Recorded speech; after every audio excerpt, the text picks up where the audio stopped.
beloved Boss Mike Cervera.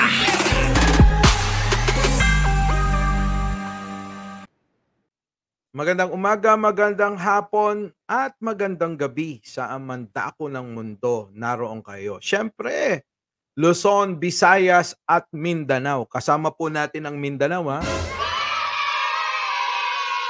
Eto na nga mga kababayan, nako, yung mga revelasyon netong si Las Cañas, talaga namang nagbigay na rin siya ng babala dito nga kay Pangulong Bongbong Marcos. Nako.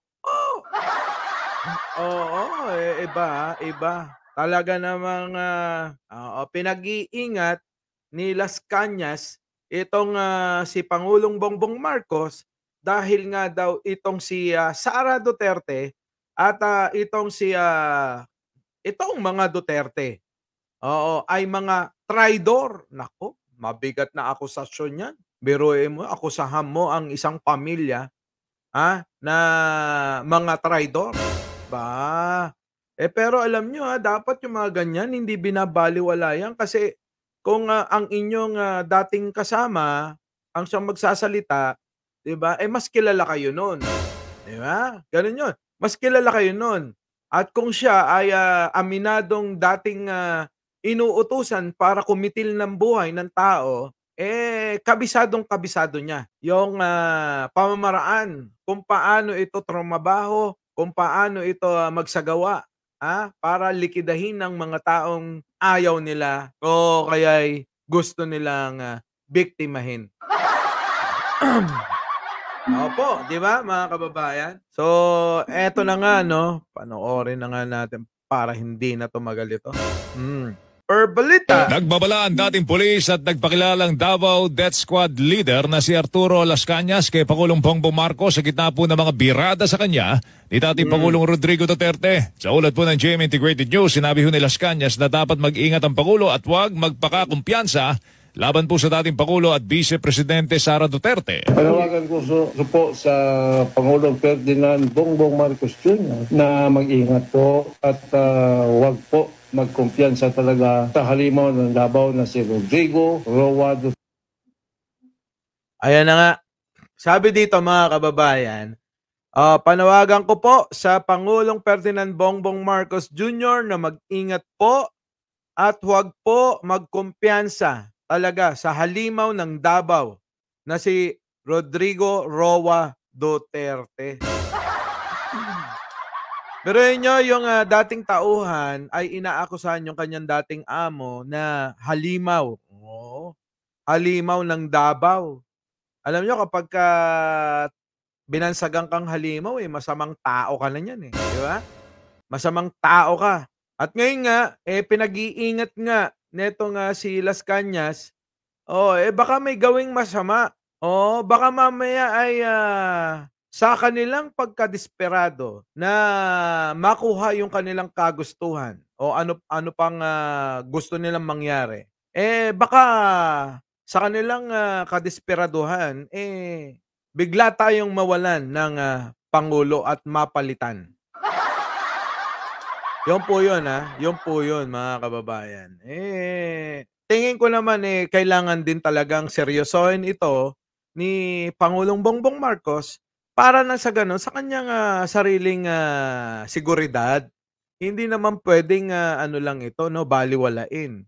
Kung kailangan doblehin ang pag-iingat at doblehin ang kanyang mga nag-iingat sa kanya na mga PSG niya, mas okay na yon. Kaysa naman magsisi tayo sa bandang huli at mabalik na naman sa mga Duterte ang pamumuno sa ating bansa. Nako, sabi nga ni ate, 'di ba? Ay nako, mga walang yayan. 'Di ba? Oo. Tingnan nyo yung sabi dito ni ate bago natin balikan yan. Ate, pasok. Degonyo, nakapag-drug test ka na ba? Never namin nakita na nag-drug test ka. Siguro dapat ikaw ang magpa-drug test. Ipa-drug test mo na rin yung mga anak mo na mga mukhang adik, no? Kasi talagang kayo talaga ang mga mukhang adik. Pero si PBBM, wala sa kanya. Walang manifestation na siya ay adik sa kilos, sa pananalita, sa ugali. Kahit yung kanyang pamilya, mahal na mahal yung asawa niya, nag-iisa lang, walang kabit. Ikaw may kabit ka. Bukod sa kabit, meron ka pang anak sa kabit mo. At bukod dyan, meron ka pang mga ibang babae. Ang hilig-hilig mo sa babae, personal mo na yan. Pero mahilig kayo magpersonalan, kaya sinasabi ko na rin to, no? Sabi mo nabudol ka daw kay Pangulong Bongbong Marcos. Ang masasabi ko, nabudol ako kay Duterte at kay Sara. Doon ako nabudol. Kita nyo, ha? Anyway, siningit lang natin. Pero tignan nyo to. Balik tayo. Allegedly Vice President Sara Tambaloslos Duterte. Mga traidor po itong mga ito. Ayan. Nako, Diyos ko po. At yung allegedly Vice President Sara Tambaloslos Duterte. Mga traidor po itong mga ito. No? Mahirap. Alam nyo naman kapag ka traidor, pag binansagang kang traidor, ano? Yung akala mo yung ngingiti-ngiti, no? Yung mga taong akala nyo yung ngingiti-ngiti sa inyo, mabait kayo kapag kaharap kayo, pa-smile-smile kayo, di ba? Pa-smile-smile sa inyo. Oh. Akala mo yung mga hindi makabasag ng pinggan kapag kakaharap kayo, Mr. President. Nagkakamali kayo, ha? Tulad ng sinabi ni Las Cañas, mga traidor. Baka mamaya ibigla na lang kayong bagsulin bigla, ha? Di ba? Ay, sasaksakin kayo niyang patalikod. Nako, Diyos ko po, yung mga traidor. Oh, at saka hindi nyo alam kung kailan yan aatake sa inyo. Di ba? Ang kwento ng mga yan sa ibang tao, masama kayo. Kwento nila yun eh. Di ba? Ganun ang mga traidor, mga kababayan. Kaya nasa itsura naman ni Duterte. Di ba? Nasa itsura naman ni Duterte talaga ang pagiging traidor eh. Tayo nga, ang bansa nga natin, tinraidor eh.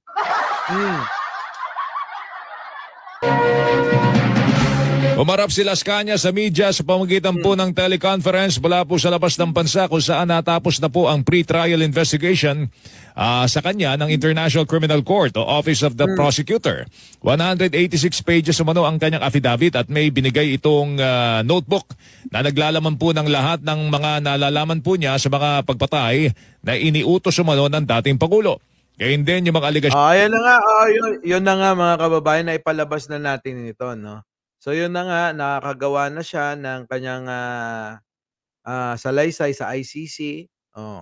At yung kanyang notebook daw na mga listahan, na talakay na natin yan nung nakarang araw.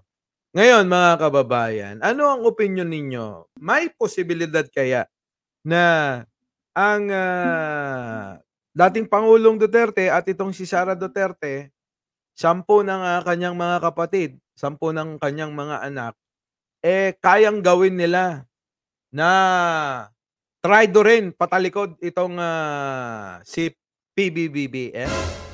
Daming B. Si Bongbong Marcos, si Mr. President. Kaya nilang traidorin? Kaya nilang gawan ng masama itong ating Pangulo? Kasi kapag ka-traidor kasi, pwede kanya ng di ba? Tulad niya, naaakusahan na mamamatay tao itong mga Duterte. Baka gawin sa kanya ng, nako, wag naman po. Magpunos dili kayo. Oo, wala kayong naitutulong sa bansa natin kundi kaguluhan. Di ba? Kaguluhan ang idudulot ng inyong mga ginagawa. Ngayon pa lang, nagkakagulo na yung mga tao. At nagagalit na yung mga tao. Ang taong bayan na makakaaway na itong mga Duterte. Kayo, ano ang inyong masasabi? Paki-comment po sa ating comment section at para naman mabasa natin. Diba? Para naman makuha natin yung inyong mga opinion, reaction at pananaw. Muli, Mike Cervera po. Laging nagpapaalalang mahalin natin ang ating kapwa, ipagdasal natin lagi ang ating bansa.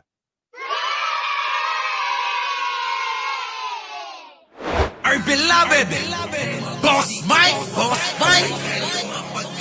Cervera!